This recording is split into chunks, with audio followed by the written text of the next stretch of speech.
We're international arms dealers now. I think the real life Fizzooka got dropped off in 30 different countries, I think, and I can understand why they did get stopped. Well, now you guys are on the Interpol list for sure. So.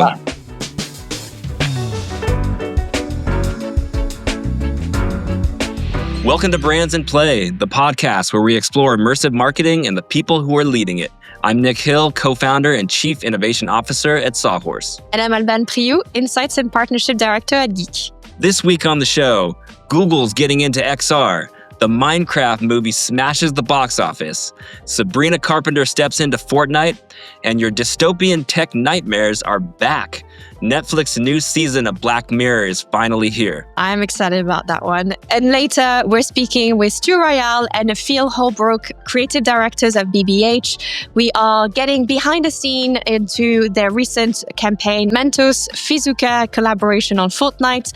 Let's get into it. Episode 10 is a banger. Don't forget to subscribe, review, and join the conversation with the hashtag #BrandsInPlay. Let's dive in.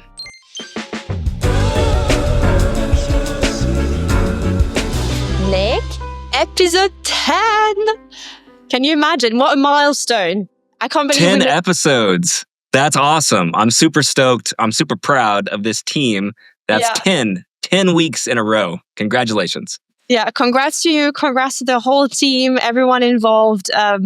What a lot of work that we didn't know this will take, but very proud of everyone involved in this. I am really excited as well with our conversation today. What did you get up to this week? Yeah, this week, not as busy as previous weeks, which is good because I needed to chill a little bit. But over the weekend, I saw the Minecraft movie with my family. Brought my kids, thought it was pretty cool. Have you seen it yet? So no, I was planning on going, but the reviews were mixed, and I think we can deep dive into it in our news section. But I'm really keen to hear what you thought about it. Was it really packed? Yeah, it was almost sold out, and I went to the matinee in the middle of the day. And I would say in general, like it wasn't bad. I was totally entertained. It was a little just sort of random, but it kind of just leaned into the weirdness, which was cool. But what I really loved is a lot of kids were in the audience. And when a new character would come onto the screen, they would all scream out the name of that character. And so it was like, I didn't even know who these characters were, but just being there and feeling that energy just is a reminder of like how immersive IRL experiences can be. And I think, going to see the film at opening weekend with a bunch of fans was a cool moment for me. Yeah, that's really cool. I heard the, what's it called? Chicken jockey is going viral. And there's cops going in cinemas now in the US because it's going mental. I think the fandom probably in the US is on another level, but I haven't been yet, but I'm excited to go see it just to form my own opinion. Yeah, you got to see it. It's definitely worth your time. And also this week, we're in the middle of award season right now. And so the 𝗲𝗃𝗃 nominations are out. And people that aren't familiar with the 𝗲𝗃𝗃s, it's basically they celebrate the creativity, innovation in branded content, commercials, marketing, online, TV, film, everything. And 𝗲𝗽𝗃𝗃𝗃 was, nominated for a handful of things, which is really exciting. Wicked on Roblox, Beetlejuice on Roblox, Walmart Realm, and this one's pretty cool. The Walmart No Boundaries activation we did on Zepeto, which we worked with your team at Geek, Alban. So congrats on that.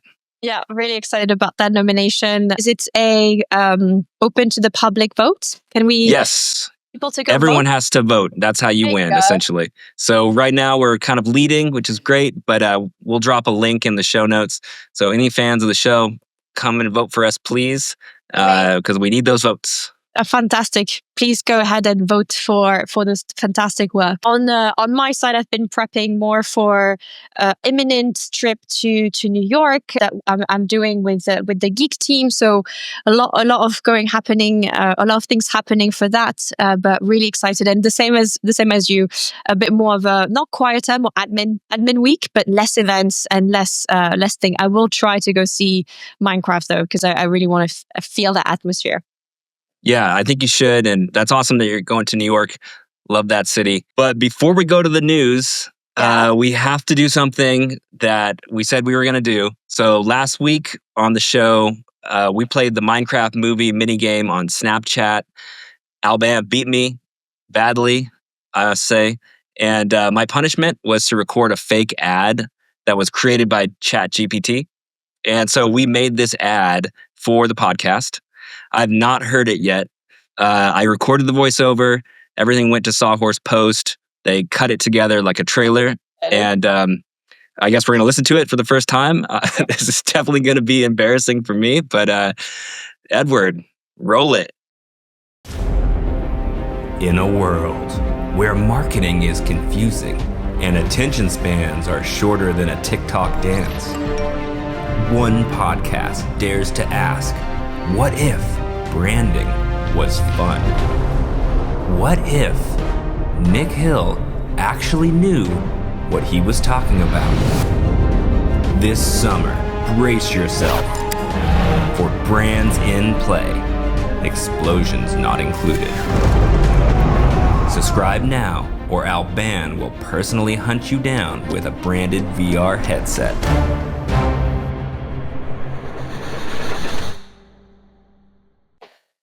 Wow.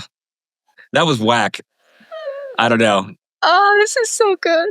I love it. Oh, the team. Well, look, we didn't write it. You know, you can't get mad about the writing. You know, that. No, it was, I mean, the idea came from ChatGPT. The prompt was Nick lost. And then we find a bet for him. And it done its job and then wrote the full script for it. But the team, oh my God, the sound, it's incredible. Love it. This is the best thing we've ever created, Nick, for the 10th episode. Yeah, that's that's embarrassing for me, but that's we got a kick out of it. I'm not a voiceover artist. I'm the person that's on the other side of the camera, behind it, not in front of it. You've got a career. This is great. This is to the news. To the news. Okay, this week in the news, lots of cool stuff going on. My first story is all about Google's new AR glasses. And so these were announced at the TED conference. And anyone that doesn't know about TED, essentially it's technology, entertainment, and design, the big event where smart people talk about really interesting stuff. This year's theme was Humanity Reimagined. And basically, Google showed off their new AR glasses. It's like very similar to what Meta did at their event with the Orion AR glasses. So, they're not here yet. They're in development. So one of the functions that they'll have is like a miniature display of augmented reality that will be, you can see that in front of you. And it'll be linked with the Gemini AI assistant. And it will all be connected to your phone. So it's basically like your phone is sort of like the hub that's powering and then sending all of the information up. And one thing I was really excited about, they announced like real-time AI translation. So if you both have the glasses, you can speak to somebody in another language and you can have a full conversation. As I said, I think I'm really excited to have more of these type of smartware in the market. So really excited to see it. Did they announce when it would be available to like the people? No, they didn't. Same thing with like Orion. It was like, these are coming. We don't know when. In addition to this, they also showed off their new XR headset that's coming out in partnership with Samsung. And essentially it's something they're positioning it as a quality level that's in between a Meta Quest and an Apple Vision Pro. Like somewhere in between is the target. So, and that's coming later this year for release, which is exciting. But my big takeaway from this story is that it's great to see more companies leaning into AR wearables. I think this definitely is the future and it's going to be a big moment when we start to come out. But obviously, there's problems that we need to get over as far as like it's cost prohibitive. So the costs need to come down. The battery life is like an issue. So these are like the big things that need to get solved over the next year or two before you're going to see these readily available for everybody. Yeah, absolutely. And I fully agree with you. And I think, just excited, I think, to have like maybe like more of a in-between price point between the Meta Quest and then the Apple Vision Pro. So excited to see what will be launched. Next on I think we talked about this last week already, but wanted to bring it back into the conversation. But we like I'm quite amazed and a bit surprised, I guess, of the success of Minecraft, the movie that broke box office record as the top grossing video game adaptation on opening weekend. So they're now at 120 million pounds, I believe, to 163 million dollars. For North America. So this is like huge. It's more than Mario back at its release. So really, like I think I was thinking a little bit more after our conversation of what the target audience was, and bringing it back to what you said. I really think initially I was like, I feel like they really missed the Gen Z mark, but thinking back, I felt like it was more targeted as the Gen A and probably the millennial parents. And I think that was quite reflected around all of the partnership that they've done. So obviously we talked about 𝗶𝗀𝗃. I think if I was just looking around on the type of partnership that they've done, and it's been mainly FMCG type or household type of activation. So again, more towards parents and how they were going to purchase maybe IPs that they like for their children. Samsung did something quite interesting with their fridge. So again, probably not the Gen Z audience, but more about the millennial parents bringing their kids Gen A to the cinema. But I looked what did you think? I think on the initial movie, but also maybe some of the partnership that they've done. Yeah, I mean, like I said earlier, the movie is cool. It's totally watchable. It's not like I wasn't blown away, but it's fun, and you kind of go on that ride, and I wasn't disappointed, which is cool.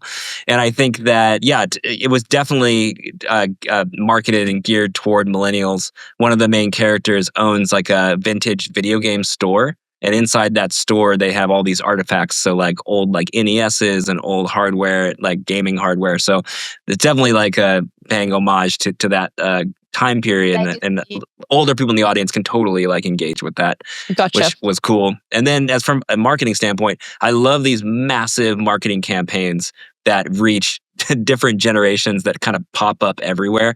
I remember Beetlejuice last year did this where it's you couldn't turn around without seeing Beetlejuice branded something, whether it's like a CPG or, marketing with inside of gaming or whatever across cinema. So this is another example of that, where these massive marketing campaigns have such reach, and they can kind of go directly and reach people where they are and kind of get the message out. So, kudos to the marketing team across those campaigns. Yeah. Next up, I guess I got to talk about Fortnite every week. It's just because they're doing so much cool shit. You can't get around it. So this week, 𝗲𝗏𝗏𝗃 came to Fortnite. The global superstar, 2-time Grammy winner, is here in season 8. And Alban, are you a fan of 𝗲𝗏𝗏𝗃? Yeah, I really love her song. I think she's it's impossible not to like her songs. I'm really glad that she went into Fortnite, and I thought her integration was really good. Yeah, I'm also a fan indirectly because my wife and my kids are bumping those tracks constantly. And I think I know all the words to 𝗲𝗏𝗏𝗃 at this point. So definitely close to home for me.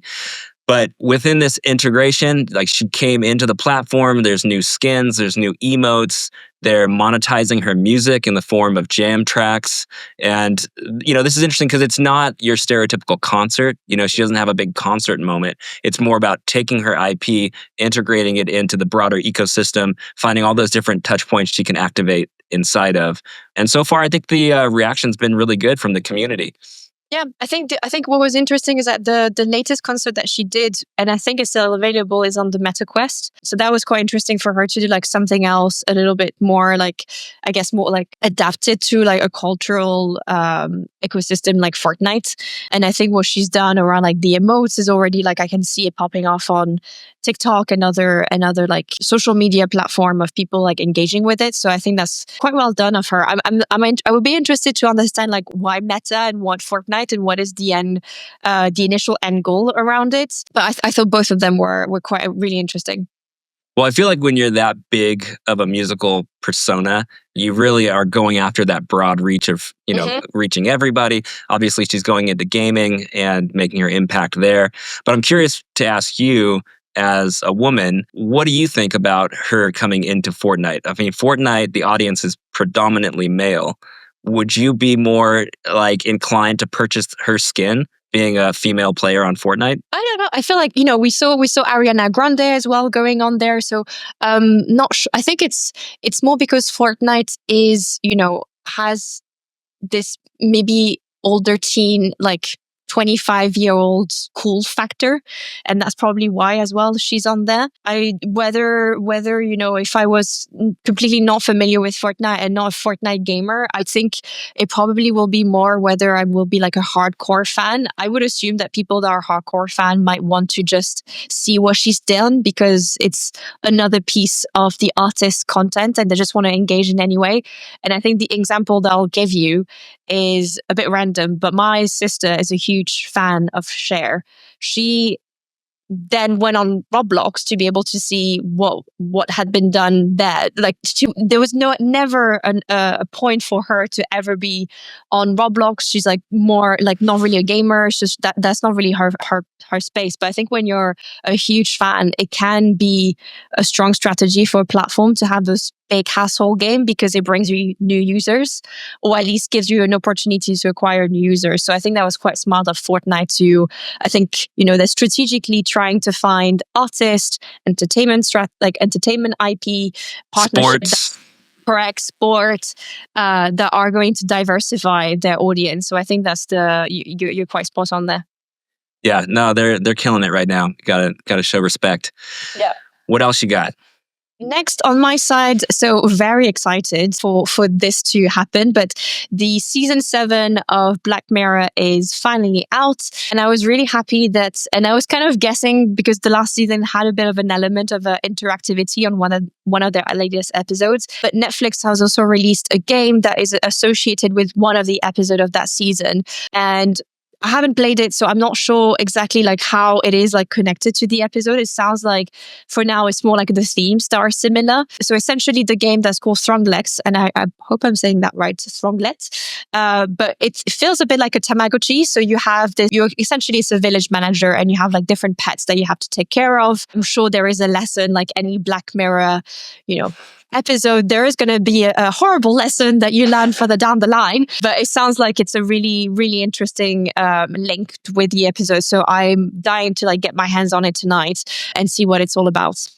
Yeah, well, I'm like the biggest fan of Black Mirror in general. So like I'll take top-down video-only version of the series, but the fact that they're expanding into gaming and then linking the two is an indicator that Netflix is really trying to make their content more immersive and kind of, offer more to their audience than just consuming content via video. Yeah, and I'm hoping that it would be a bit like the last season, where maybe what's happening inside the game might have an impact on the series. I don't know. I am really like hoping that they start to integrate these games not just as like lull moment in between season or as an additional touch point, but really something that is like integrated and connected. So I'll let you know how it goes in the next episode. That's amazing. Yeah, I'll also jump in and check it out myself. And I think that it's just exciting to see Netflix kind of leading in this immersive, interactive entertainment. We talked about it on previous episodes about how they're trying to like bring gaming into the living room. So like not just being these games on mobile or on different consoles, but like you're watching a TV show, you have the controller in your hand, you're flipping that, now you're playing, now you're watching, now you're playing, all within one platform. So let's see if they can pull it off. I'm really bullish on them, and I think they have the technology to do it. I think it's more like the when and the how. So now it's time to transition to the next part of the show, which is real-time review. But this week we're doing something different. And in general, real-time review, we do these because we want to get a deeper understanding of what brands are doing, how they're activating, not just talking about it, but actually getting our hands on the type of integration. So what's happening this week, Alban?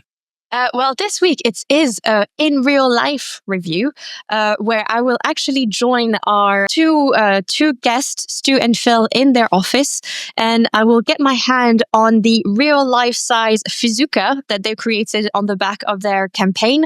So I'm inviting myself essentially to their office and checking it out for myself. That is going to be sick. I want to see it. Edward, roll the tape. Okay, this is real-time review, and I am taking you with me this time to the heart of London, Soho, where the iconic BBH office is located, right by the famous Liberties. You immediately recognize their office with their iconic black sheep. Actually, fun fact about where the logo originated, but it was actually BBH's first advertising for Levi's back in 1982, which featured a black sheep standing apart from the herd of white sheep. And at the time, the ad was so different and became so popular that it became a bit of an icon for BBH, and they actually changed their previous logo to now this infamous black sheep. And I met with Stu and Phil in their really cool office. You guys want to say hello? Hi! Where the iconic real-size Fizzooka was waiting for us. And guys, I cannot believe, honestly, the quality of it. First and foremost, I am baffled by the fact that it actually works. I just thought it was, a really cool life prop, but no. This is actually a workable Fizzooka. So what you do is you can insert your bottle of cola at the end, and then you insert your actual Mentos inside the Fizzooka, and then when you put that all together, you can actually load it in order to propulse and shoot your real life Fortnite builds that are surrounding us on a day-to-day basis. But I just thought it was incredible that they went into that level of detail to have something that's beyond just the cool factor, but actually works. So they've sent these to many influencers in cool markets, cool to Mentos, to be able to test and create really fun content of that. There is also a one-off build that was done by Hacksmith Industries. So they are a really cool team of engineers that have this incredibly popular YouTube channel where they created one that was even more powerful than the one that I have right now. Honestly, these guys are incredible, but they actually created something that was so powerful that, it propulsed one of their team members to the ground. So the chemical phenomena that happened was so powerful, they had to tone it down actually. But this one is safe to use. I'm doing my best. I'm just so scared to drop it to the floor, but the guys are showing me the way to hold it. And again, it's just such really good quality and a really fun piece. My God, guys, this is so cool. Stu and Phil and I started to talk about a bit more the campaign, and what is crazy that they're showing me a use case video that they've done just to console all of the amazing work that they've generated on the back of the campaign. And what's crazy is that you have people on Roblox, but also GTA that are modding the Fizzooka. So it really is going above the initial Fortnite ecosystem and campaign. Such well done, such incredible work from the team, and it was such a pleasure again. Thank you to Stu and Phil for letting me come to the office and play with their real life Fizzooka. Huge congrats again to the whole team. Honestly, remarkable job. And we are back, joined by Stu Royall and Phil Holbrook from BBH, the creative duo behind the now infamous Fizzooka Mentos campaign. Phil, Stu, welcome to the show. How are you both? Very well, thank you. Thanks for inviting us. Yeah, cheers, Alban. Cheers, Nick. Nice to meet you. Can I just say one thing before we start? We are the creative directors on this project. The creative team are Luke Till and Lawrence Bushell. Yeah. They'll kill us if we don't mention them up front. Thank you so much, and we'll make sure that their name and mention are as well mentioned in the credits. Yeah. I think to kick things off, I would love to. Obviously, you're the creative directors behind this amazing campaign. I would love to maybe for our listeners to know a little bit more about first both of you and your partnership, but also with BBH and the type of projects that you're doing in the agency. Yeah, Phil and I have been a creative team for about 6 years now at BBH. Still close. So BBH London is a full-service creative agency, which means we do everything from traditional TV ads and posters to slightly more non-traditional stuff like PR activations and gaming integrations, like the one we're talking about today. I think Fake getting more and more famous are doing ideas in lots of different shapes. So giving clients more ideas and more channels keeps the client happy and obviously makes them more and more famous. Yeah, absolutely. And Well, let's deep dive a little bit more into your recent campaign. I think that there was a lot of layers to this campaign. As you said, there was in-game, but there was also streamers that you activated, but also in real life activations. Can you tell us a little bit more about those that haven't, maybe like they lived under a rock, but they haven't seen the campaign? Can you tell a little bit more about what the campaign was and maybe some of the different elements that it was composed of? Yeah, the idea in a nutshell was to basically reinvent the classic Mentos and Cola experiment that we all know and love from our childhood science lessons, and reinvent it as a Fortnite blaster.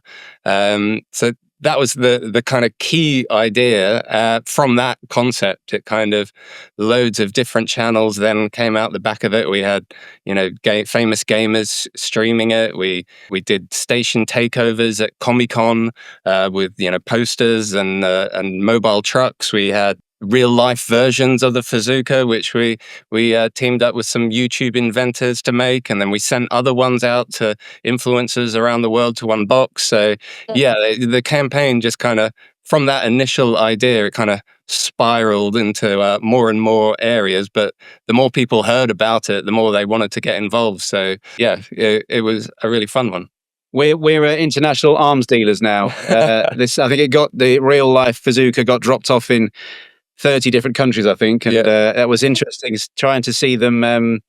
We had tags on them and we knew where they were stuck, in which customs, in which country. So that was a bit dramatic.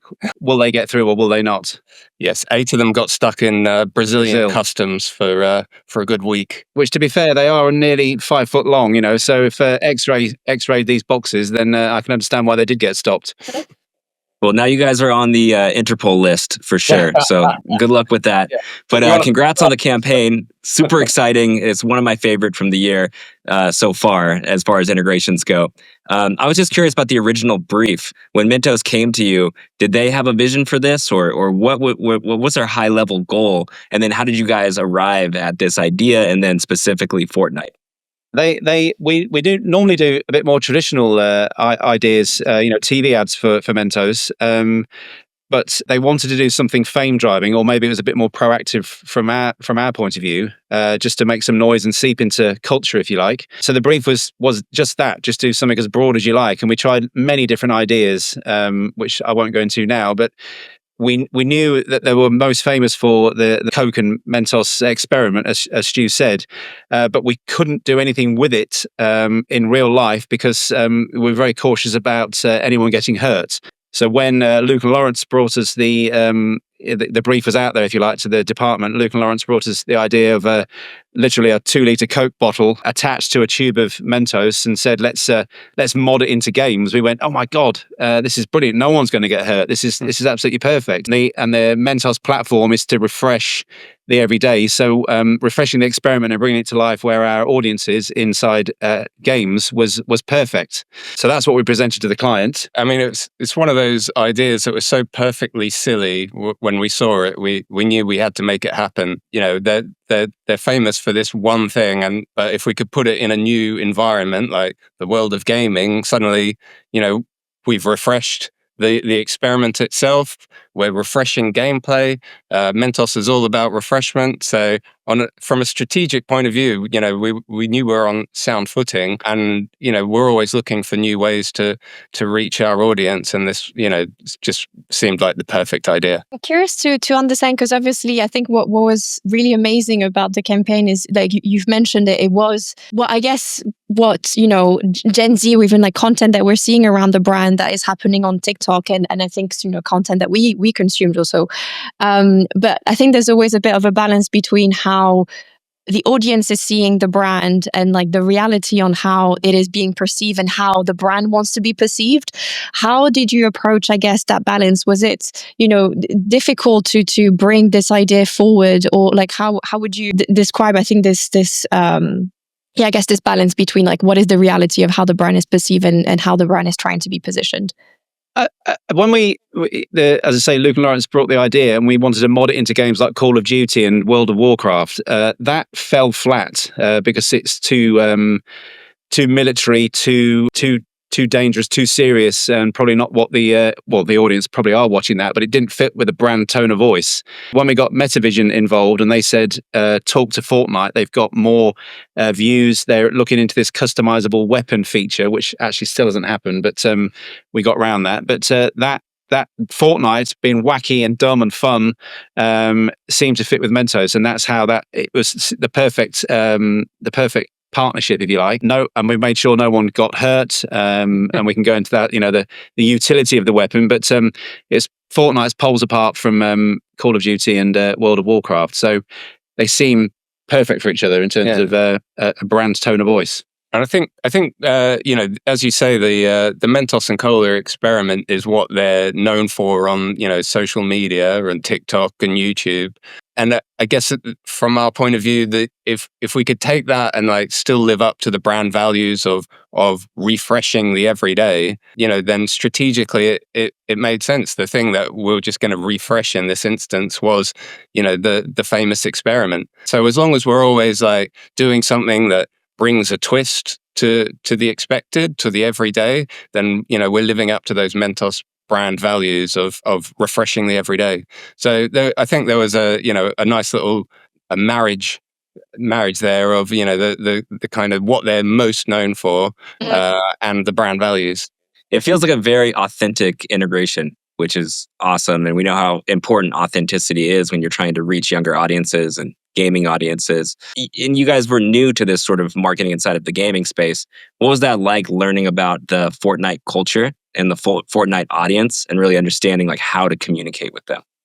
Yeah, this is where Metavision were fantastically helpful to us. They're our production partners on this. Yeah, as Phil and I would be the first to say, we're not gaming experts.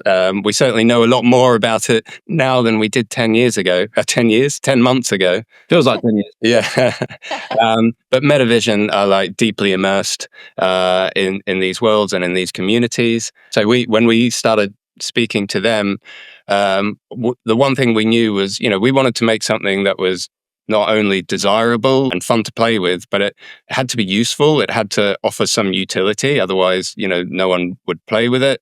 We didn't just want to slap our logo on something that already existed. So, we were very keen on making something that didn't exist in Fortnite, and we would offer some utility to the players on the platform. And they were the ones that came up with the idea of making it an anti-build launcher. So if you're in Fortnite, you'll know that builds are quite a divisive subject for many gamers. Some people love them, a lot of people hate them, but that gave us like the perfect enemy to aim for, if you like. So, we all agreed from the outset that the Fizzooka should be non-lethal, but what it could do is wipe out builds, very easily. So, Metavision had that kind of insight and knowledge of the gaming community, and that, that's why I think there were such great partners and why it was such a successful idea, because it actually gave people something useful rather than just putting a logo on it.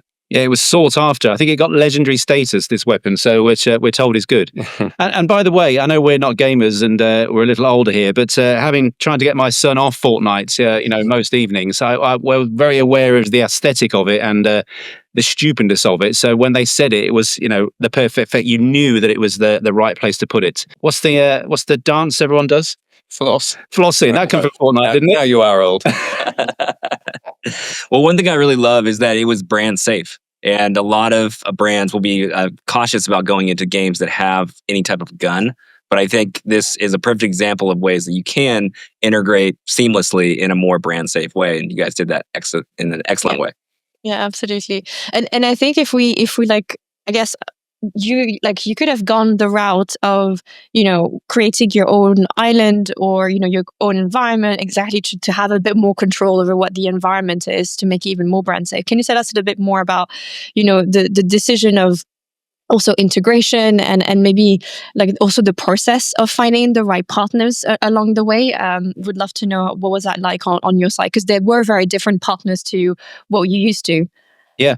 I think again, Metavision, why we went to Metavision in the first place, there must be some, relationship between us and BBH that was there. But in answer to your question about if we created a map, then Mentos aren't in the gaming world. They shouldn't be creating something and expecting people to go there. So using existing maps where players are, and then as Stu said, making a place where builds are used, and therefore we can knock those down. Then we'll go into an audience that's already there rather than trying to create one. So that was hugely important. Yeah, and I think because we have to be genuine and authentic.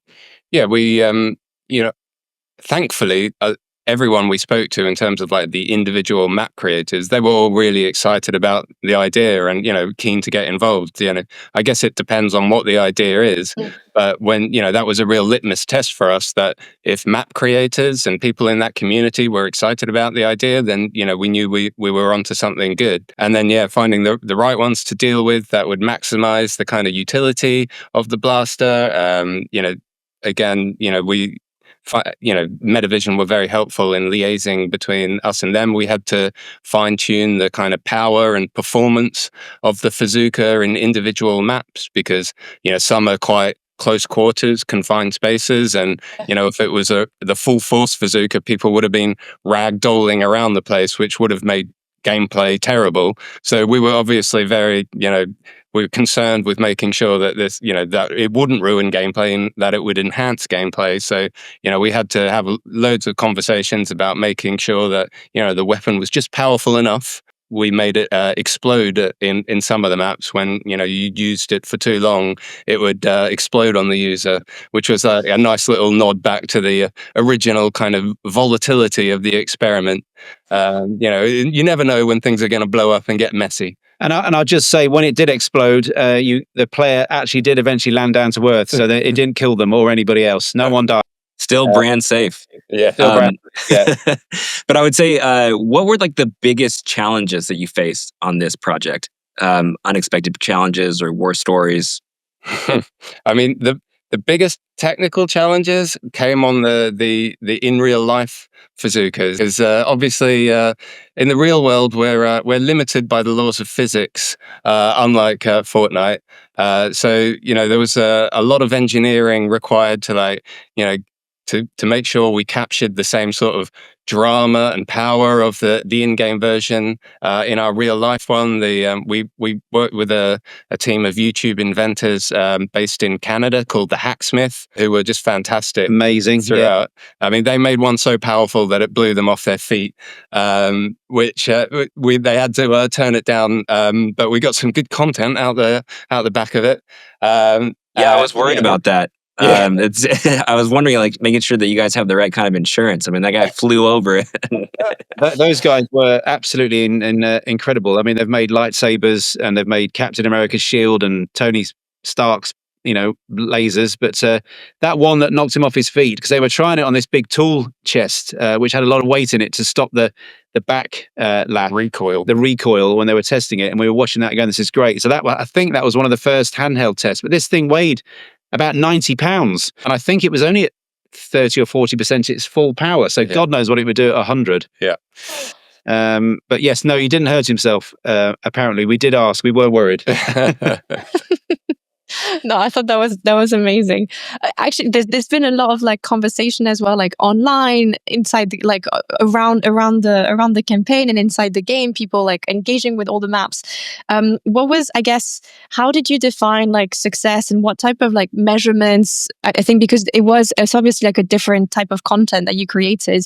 So I'm curious to see how you are measuring success impact in this new type of content. You're probably going to say a bit more detail. We've just done a case study for this for various different reasons, and two of the titles in there. There's in 2 weeks. I think I'll get this right. I'm just looking down. There's 12.2 million shots fired, and there was 76 years of gameplay in just 2 weeks. Yeah. So we're tracking lots of data. It's still coming in. Obviously we're very keen to make sure that lots of people were using it, and some of those numbers have been quite mind-blowing about the kind of the take-up rate. Obviously, outside of the game itself, we wanted positive brand sentiment. We're keeping a close eye on those scores, and they're looking very good.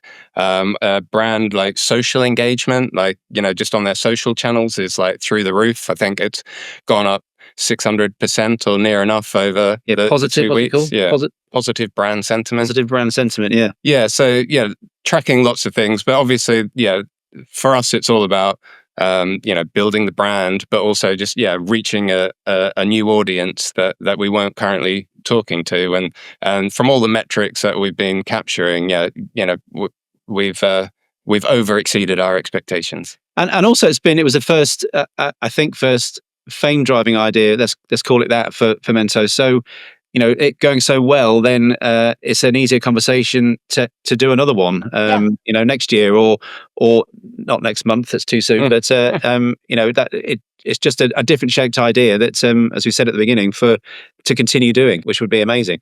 But you guys have worked on really amazing campaigns in traditional media for a long time. This is like one of the first sort of interactive or gamified campaigns that you've worked on, right?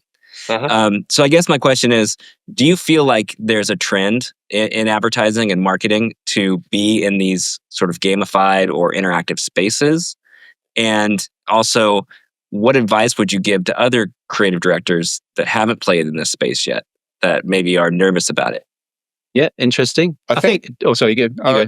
I think obviously as audiences younger, or they feel younger to me, that we're having to find new ways to reach them, because most Gen Zers aren't out there watching broadcast TV and picking up newspapers anymore. So marketers are obviously trying to find new ways to talk to this audience. So I think, yes, there is a trend towards the gaming space. I mean, just the sheer numbers of people, gaming is mind blowing. And if you're looking to reach eyeballs, you could do a lot worse. So it ticks a lot of boxes. From our point of view, it doesn't need to be gaming. It could be, anything that generates earned media, anything that you might talk to your friends about, or actively kind of engage with. For us, the idea is king. The kind of platform is secondary. It just so happened on this one that the ideal platform was gaming, for this audience, and I expect to see more of them in the future. Yeah. And also, as we said before, this experiment couldn't live necessarily in the real world. I know it did in the end, but which is ironic, but it was safer in the gaming space. And I think, just to refresh the experiment, we wanted to do it in a new space, and it had, it had never been, the Mentos and Cola experiment hadn't existed in games before, and there'd been no kind of branded Fortnite tactical items before. So, it just gave us an opportunity to do something for the first time, which is always exciting as a creative. You want, you want to set yourselves these challenges. Yeah. And it's such a brilliant space to play in. I mean, like the last year's winner, the Doritos Silent, creating the mic so that you could chew Doritos without annoying your fellow players, or was it Heinz that did those hide spots? So you're playing constantly. Where do you have a snack without getting blown to bits? There's such inspiring ideas. New places to talk to your audience is always brilliant. I do hope that you guys are going to continue to do more and blow everyone away with all of those amazing metrics that you're, bringing back home. So I really appreciate it again, your time today with us. No, thank you for your time. And we're just going to say thank you to all the people involved with this, Metavision and Beyond Creative. Metavision, we make stuff happen. Everyone at BBH. Not forgetting Luke and Lawrence. Don't forget Luke and Lawrence. Two shout outs. Two shout outs for Luke and Lawrence. And Oded. Thank you so much, guys. Oh my God, our producer, Jesus, she's went on holiday today after delivering some stuff yesterday. So, God, she needed a holiday. I don't know if we catch her name. Can we say her name again so we give her a shout out? Tash Allen. Okay, perfect. We've got her. Everyone gets credit. That's the way we love to do it around here. So nice. Yeah, well done. If we've forgotten anyone, we apologize. Yeah.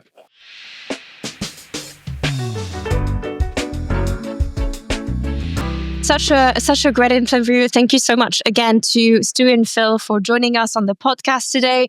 I think a key takeaway for me was there's two things. The first thing was like the different layers of the activation and how it wasn't just integration in 3 different maps. They also had streamers. They also had, I didn't realize that the real size Fizzooka was made from really like professional YouTubers again. So I think it was like a really well-rounded like 360 activations. And the other layer that I really love was the different like their relationship with their different partners, but also with their brands to be able to essentially bring a bit of like authenticity from the brands, but also make them realize how people are perceiving them brands on TikTok and how does that translate on Fortnite. So overall, like really impressed with their creative process. Yeah, and I gotta say, like, I'm so impressed with them in general, just because this is one of their first immersive or interactive or gamified campaigns they've worked on, and it's clear that Stu and Phil really get it. It just was such a smart, smooth integration into a platform. I think a lot of brands and people, when they first get into this, immediately think about, oh, let me make my world, my branded world for this specific brand, because everyone's going to want to come to my world to hang out. And we know that that's really not the direction that is most successful. So, you know, the 3 things that stick out to me about what they did there is simplicity, authenticity, and fun. I mean, they ride that line so smoothly in what they did and how they went to integrate inside of Fortnite, where it's really impressive. It's one of my favorite campaigns of the year. So well done. Moving on to the tedious part of the podcast, finding out what is played out this week. The part where we have to complain about our lives. You know, it's a good venting session. And I think our listeners get to vent as well with us. So let's go to what is played out.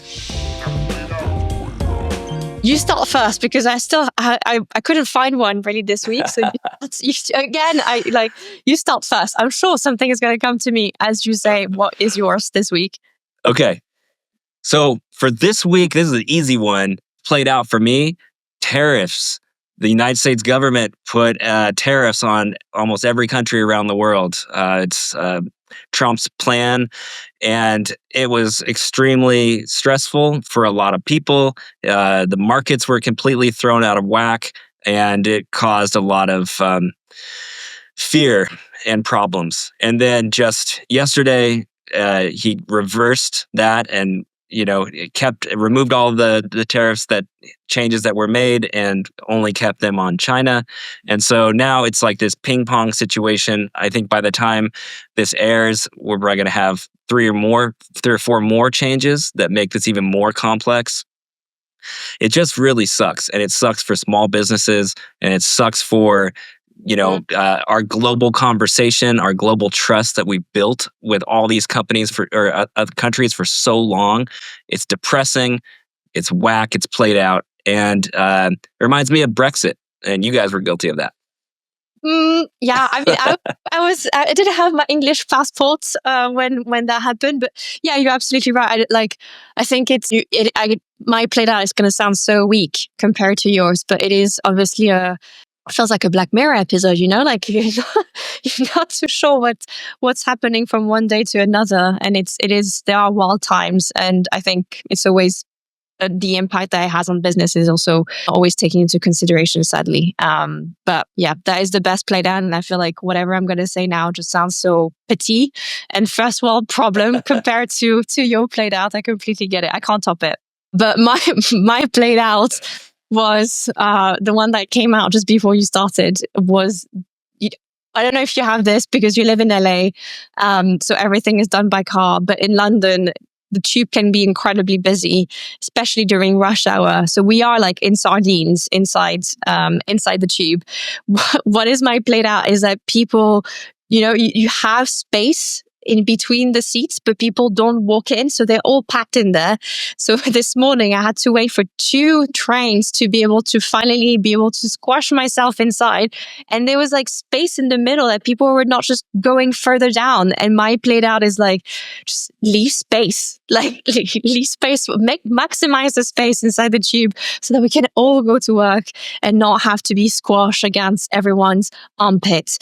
So early in the morning. That is my played out. But as I said, first world problems compared to real life problems that are happening worldwide.